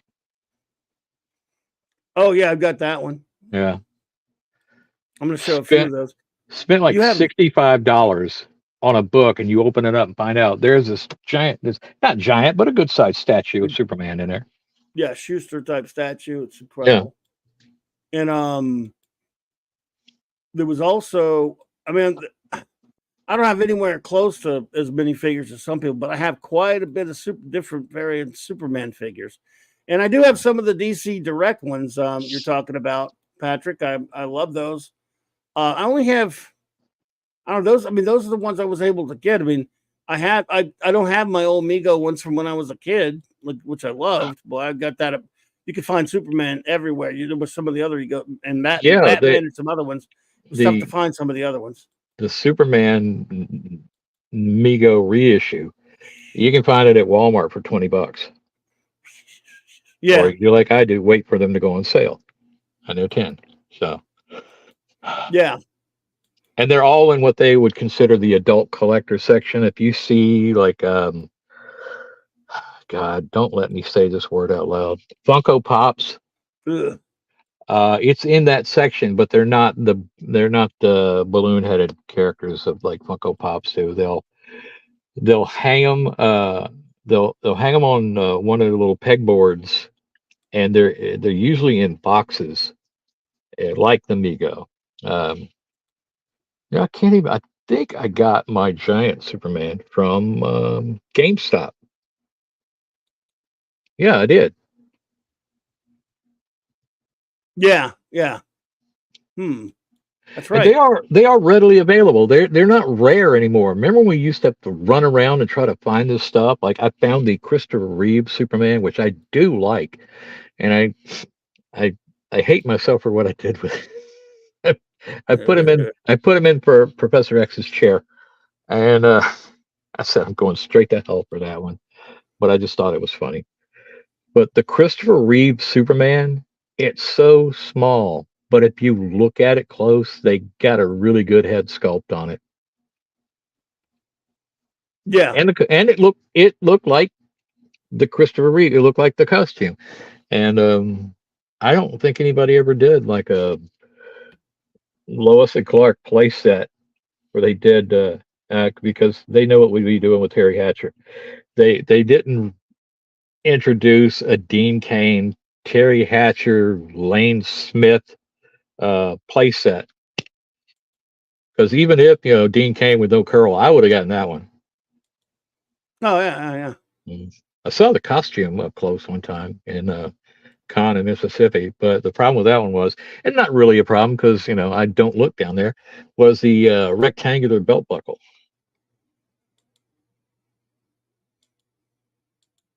Yep. These things take a lot to upload these days. Well, StreamYard's going slow on me. Here's a few figures that I have, folks. Hey, Ravenscroft, good to see you. Joe Dog, what's up, buddy? Happy birthday Yeah. to Soups. I love that. Alex Ross. There's a Kirby one. Yeah. Let's see. Yeah, the Kingdom Come in the background, and just the Alex Ross one, because Alex Ross has a giant a life-size wax statue with a costume on in his in his room Closer to Kirby one there. Yeah. So, I mean, I got those mixed up next to my back. If you notice up behind Kirby, there's a composite Superman. I don't know if I got a better picture of him, but yeah, I got that one. Now you got to do is get all your Legion of Superheroes characters to stand behind him. Yeah, I've got my Legion picture somewhere on Facebook, I think. You remember? All right, talking about merchandising. Remember the big, like 6-foot poster of Superman flying, and he's throwing a peace sign, and I don't know, it was like $2.98. You had to mail off for it, and I did, and yeah, sorry, I joined the Air Force, and I think my mother probably just threw it away because it was hanging out. As soon as you open the door to my bedroom, there's Superman. Yeah. Hey, Nick Weiser, what's up, buddy? What's up, the great 32 Fabulous on Nick Weiser, folks? It's effing Nick Weiser. Yes, he is that. And by I mean fantasticing. Let's see, there's a couple statues. There's the one you're talking about, with that came with the book. That darker blue one there, the Joe Shuster. Yeah, I did.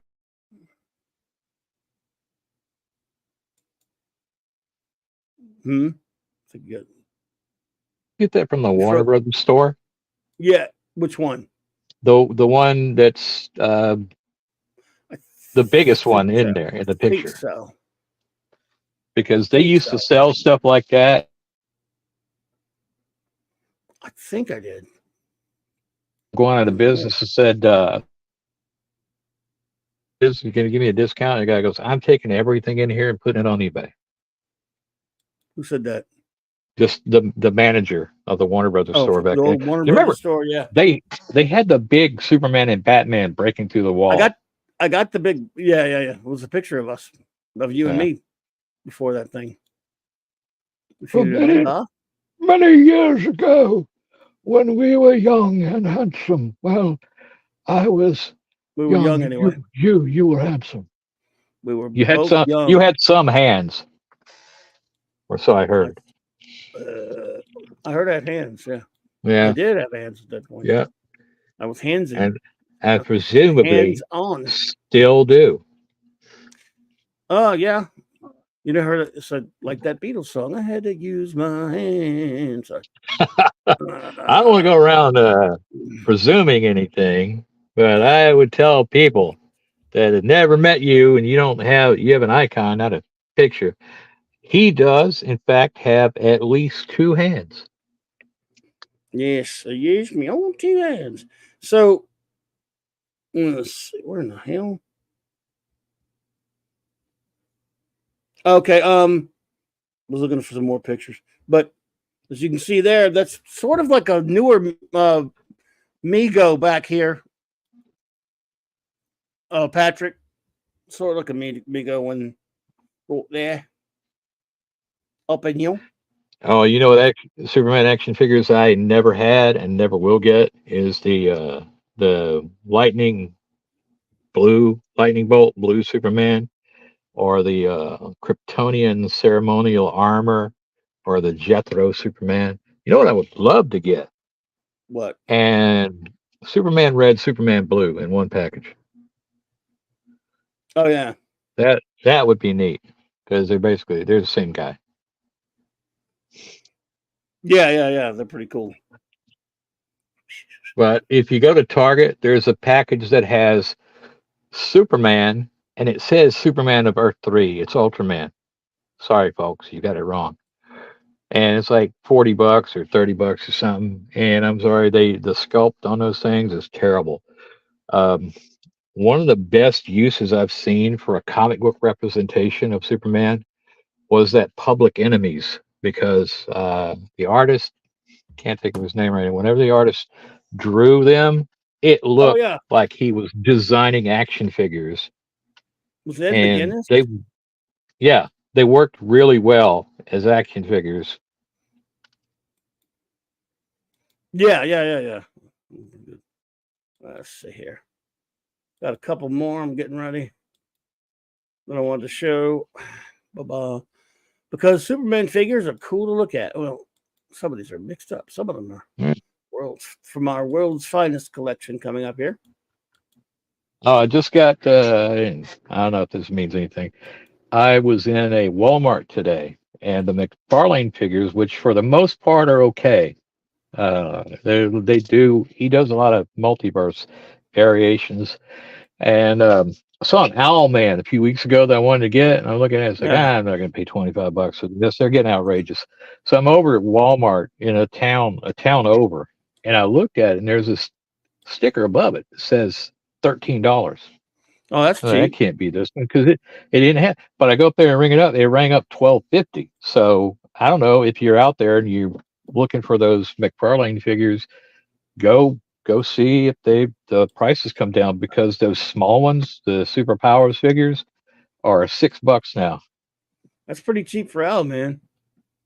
Yeah. Yep.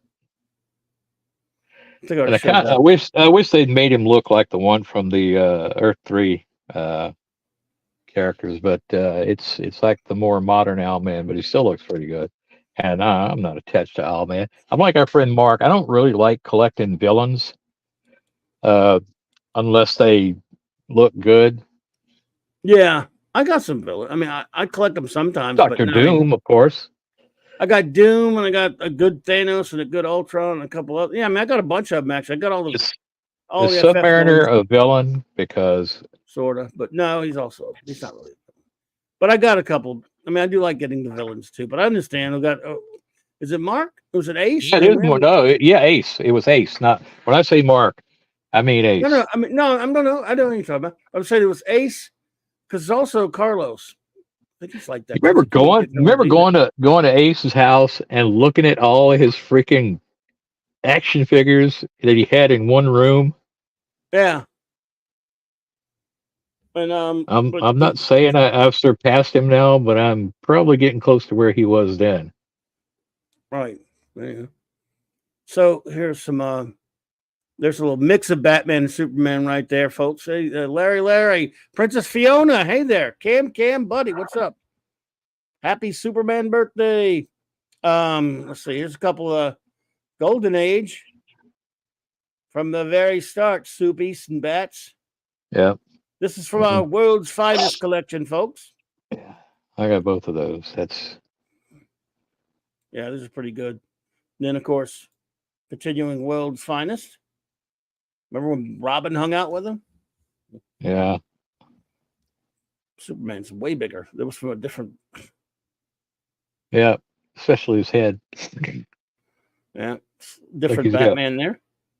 He's got Will Ferrell's head. Indeed. You have those as well, Patrick? Coolness, man. We reach, brother. And how about the composite Superman? And I love the composite Superman. I remember when I first posted that picture. Your best pal. We don't want to get into the Arlen Schumer stories, but Arlen Schumer saw that and he flipped out. He wanted to have it. And I don't want to talk about him. I'm just saying it was funny that he did that. Well, oh my God, they made that. But look at the bat symbol on the composite Superman. It's the wings don't dip as low as they do on the real Batman. I had to have him. Sorry. Yeah, I got it. Oh, well, we both had to have him. I'm just saying. I look at the bat symbol, and maybe composite Superman should have paid more attention when he was absorbing powers. Maybe Robbie the Robot and Thor shouldn't get in pictures with Batman and Superman. Damn it! Well, but hey, Galactus too. Robbie the Robot is always welcome at my house. Well, I love him. Yeah, but mine no longer walks. By the way, he used to walk. Let me take a look at it and see if I can fix it. You can still talk a little bit, but you may have corroded contact points. I can look at it. But I got Iron Giant. That Iron Giant and Superman go together. True. I wish I'd have got the Iron Giant one. Oh, that's another toy that was priced just right. When I went to get it, it was $20. I said, I better not get this. It's $20, and there's 3 of them, and I want to get them all. And then they went down to like 15, and they went to I'm a toy watcher. It went down to $12.50. So I think I spent $20 on Robbie, and didn't get Iron Giant until I got knocked way down. Yes, Larry, he needs some genuine Kentucky bourbon with Earl Holliman to start to. Are you a boy or a girl? That Robert there.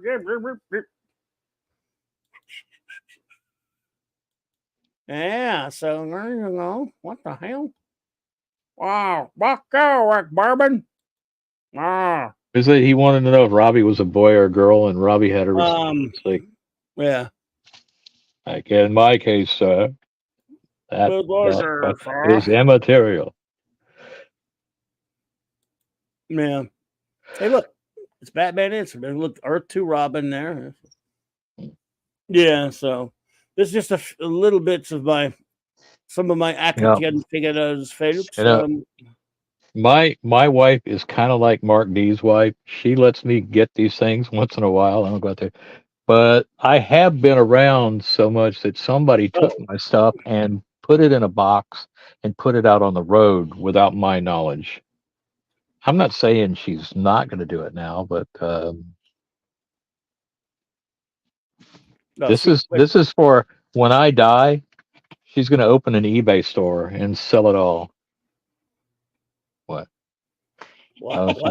She just either flipped me off or did a fake cartoon bonk on my head.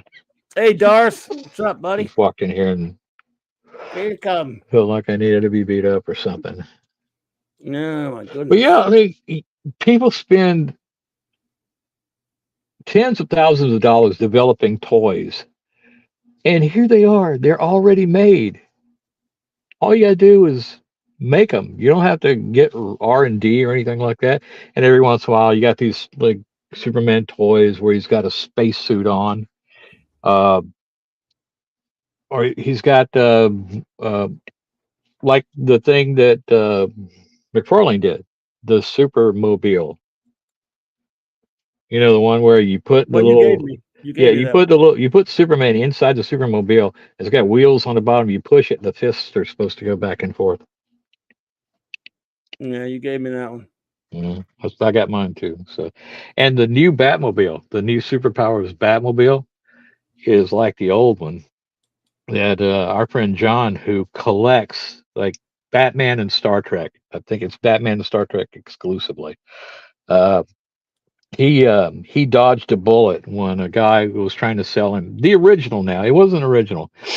Superpowers Batmobile for $60, and now you can get an almost exact reproduction at Walmart for 30. And if you catch him on a day when there's a sale, I've seen him for 15. But the Yeah, Supermobile, as ridiculous as it is, and it is, I had to have it because it's Superman, it and is ridiculous, but we and love it. I'm weird for Superman. Aren't we all? Mm. Well, there you go. Wowzer. Can't find all my Legion pictures for some reason. I don't know my damn Legion pictures. Here, look over your shoulder. No, I mean, no. Farther off. You could probably take one right now and put it on. No, man, because I think I got some of them, and Yeah, I know because I got they one on Facebook. I only got one on Facebook though. I had a whole ton of them before. yeah, the toy maker decided to be cute and just have an empty space for Invisible Boy. But I went back and took pictures of them recently. And I don't know oh well, there they are. Crap! What the hell's wrong with this thing? You remember the ones you gave me years ago with Superboy, Ma and Pa Kent, and Crypto, Lana Lang and Clark Kent, and little young Lex Luthor holding a box of kryptonite. Yeah, I have that one. Yeah, with his gray suit. Those were just like little PVC figures. They didn't do anything but stand there. yeah, but they look good. But it was Ma and Pa Kent from Jonathan Kent's General Store. It was a Smallville set of the PVC figures. Yeah, I have those. Because for some reason they decided Jonathan Kent was a farmer back in the was like the 80s or 90s. And I guess it's probably because of the movie, probably because the Christopher Reeves movie said Kent Farm. And I said, no, I can't farm, but I can sell the hell out of a can of peaches. Going to the country, going to eat some peaches. Did you know that peaches come in a can? I have a filthy version of that. I know. I would rather buy peaches in a can from Jonathan Kent than help him pull corn from his field. And it is called pulling corn, not picking corn. To all you city folks. Well, you city slickers out there. Well, hey, Rappa. I mean, I was trying to find my pictures take forever. Well, you do have your Earth 2 Robin there in the background. Well, I have one I wanted to send it. I guess it didn't send right. Let's see. Peaches. Yeah, and you're almost did it again. Stop. Your green kryptonite rock looks like it's almost out of juice. Olive drab kryptonite. What happened? There we go. Sometimes these pictures come out weird on my Oh, do you have any pictures from the Superman Museum? Yeah, they're not loaded up now, but I should have. Okay. That's another thing we didn't talk about was the Superman Museum. I should do that. Damn it. When there's a sign outside of Metropolis, and I mean the fictional one and the real one, saying "Welcome to Metropolis, home of Superman." But when you go to Metropolis, Illinois, yeah, there's no skyscrapers. What is it like? They top out at like 3 floors. It is not a metropolis. No, it's not. It's not even Annapolis. No, But they have in the region, Superman is all over everything. it's not a Legopolis. Uh, Yeah, let's see. We just come. All of a sudden, again, I got to stop it, man. I keep wanting to do the filthy version. I don't understand why.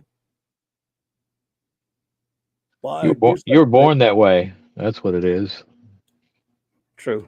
Brother Gaga. Yeah. Before we get out of here in a little bit, I want to show a couple more of these pictures because why not? I mean, more figures. That was it's a good idea you came out with. Too bad it's after the fact, but yes, I should have showed like some. I've shown them before though. The museum figure. Well, that's the future museum show pictures. then, because I didn't remember it. Yeah, I mean, I haven't showed those before. I just don't know where they are. Can I tell you a joke that Carl Tepper told me? It was clean. It was a Superman joke. If he told you that I'm skeptical, explain before you do that, though. I must. I mean, no, I believe you. I'm kidding. But thank you so much, Larry, for the super chat, buddy. Since February 29 is Superman's birthday because the 29th is a leap day in a leap year because he leaps tall buildings in a single bound. Thank you so much, Larry. And this one's dedicated to you, buddy. Faster than a speeding bullet. More powerful than a locomotive. Able to leap tall buildings at a single bound. Up in the sky, look! It's a bird! It's a plane! It's Superman! Yeah, and Super Larry. Thank you, brother. Appreciate that so much. And here's let's see, that's more of a bigger shot of just the Superman and Batman stuff right there. A few of the figures anyway, not a lot, but I don't have the gigantic collection as you can see, but I've got a few here and there. And there's a shot of my Legion. That's adjacent to Superman after all, and Superboy, right? Yeah. Thank you, Michael Big. I appreciate you, buddy. Says where are the other hundreds of Superman? What's that?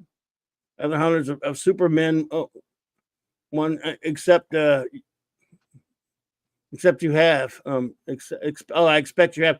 That's about it. I have tons of other figures though. Yeah, no question about that. Yeah.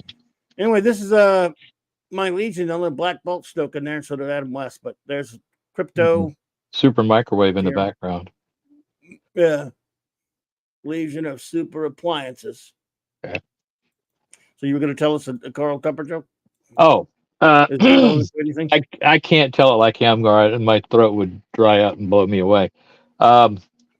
There's a guy walks into a bar in a skyscraper, and bartender says, "What do you have?" Says, "Hey, just give me a beer." He's sitting there, he's drinking a beer, and the guy sitting next to him goes, "Hey, pretty impressive, huh?" The new guy goes, "What do you mean?" He says, "If you were to step out that window right now, the updraft is so strong, it will hold you up." And the guy goes, "Nah, you're lying." He goes, "Well, I'll prove it." Yeah.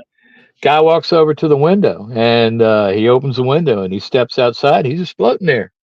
And he goes, "I told you." And he comes back in, and the guy goes, "I don't believe it." He goes, "Well, try it yourself."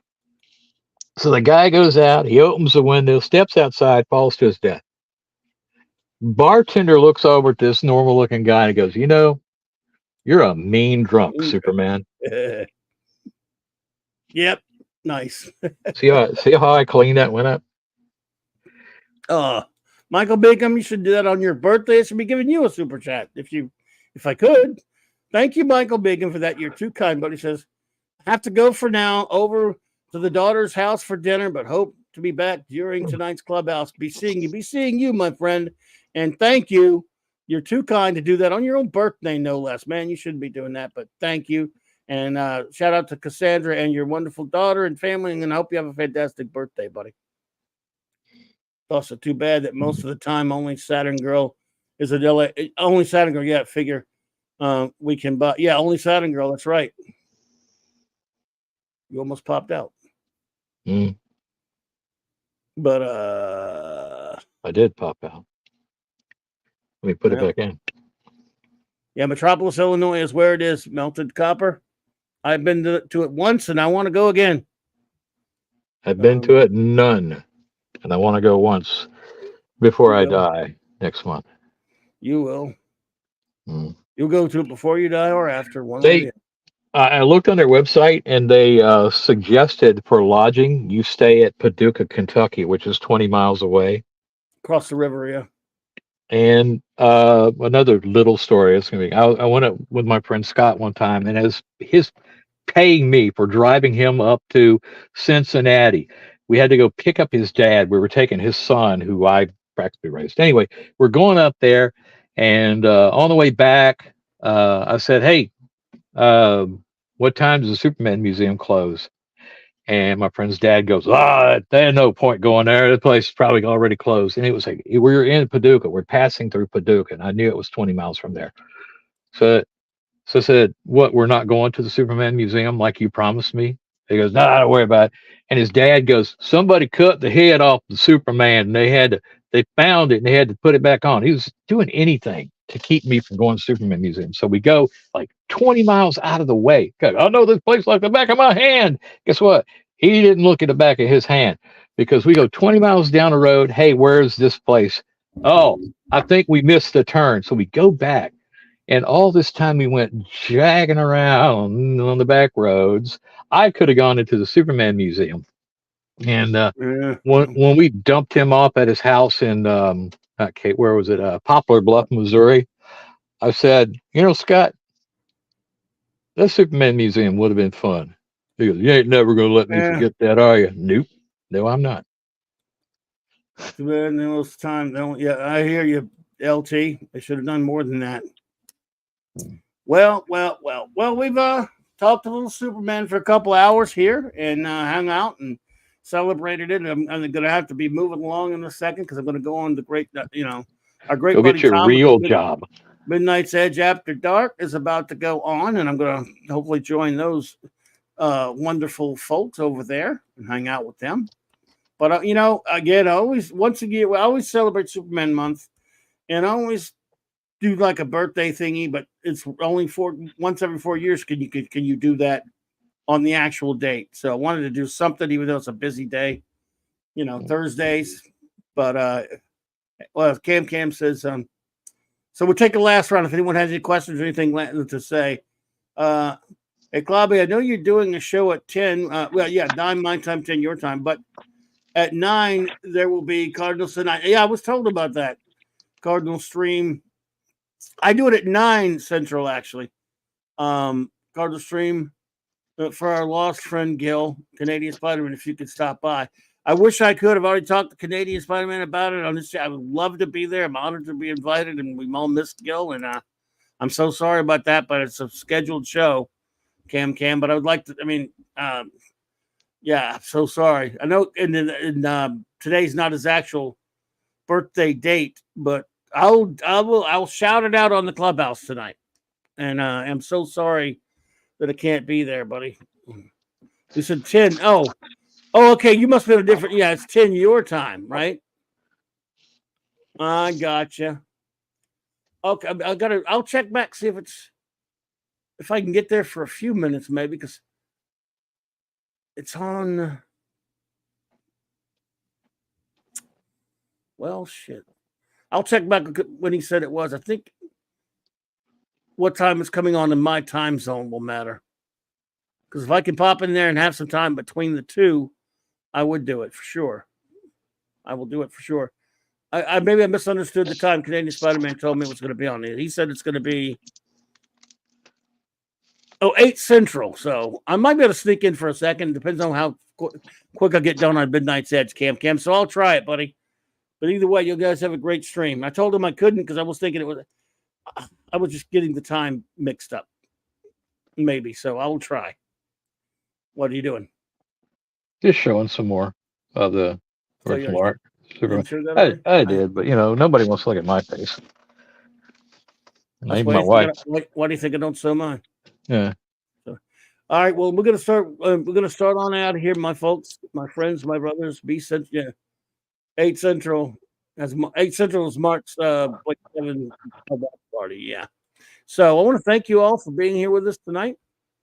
It means a lot to celebrate the superhero numero uno. If you're a Superman fan, if you're a comic book fan at all, even if you're not the biggest Supes fan, hey, we all owe it to the Supes, man. So I want to thank the great Minimusness for joining me.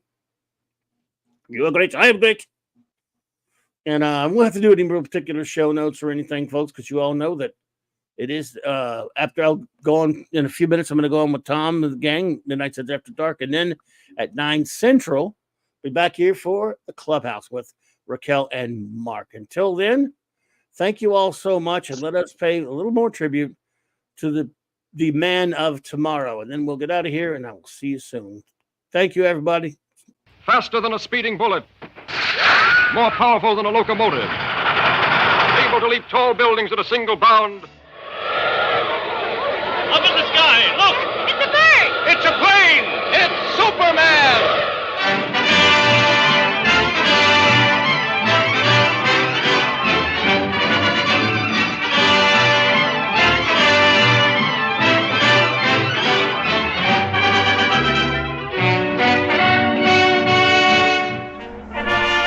Possessing remarkable physical strength, Superman fights a never-ending battle for truth and justice, disguised as a mild-mannered newspaper reporter, Clark Kent.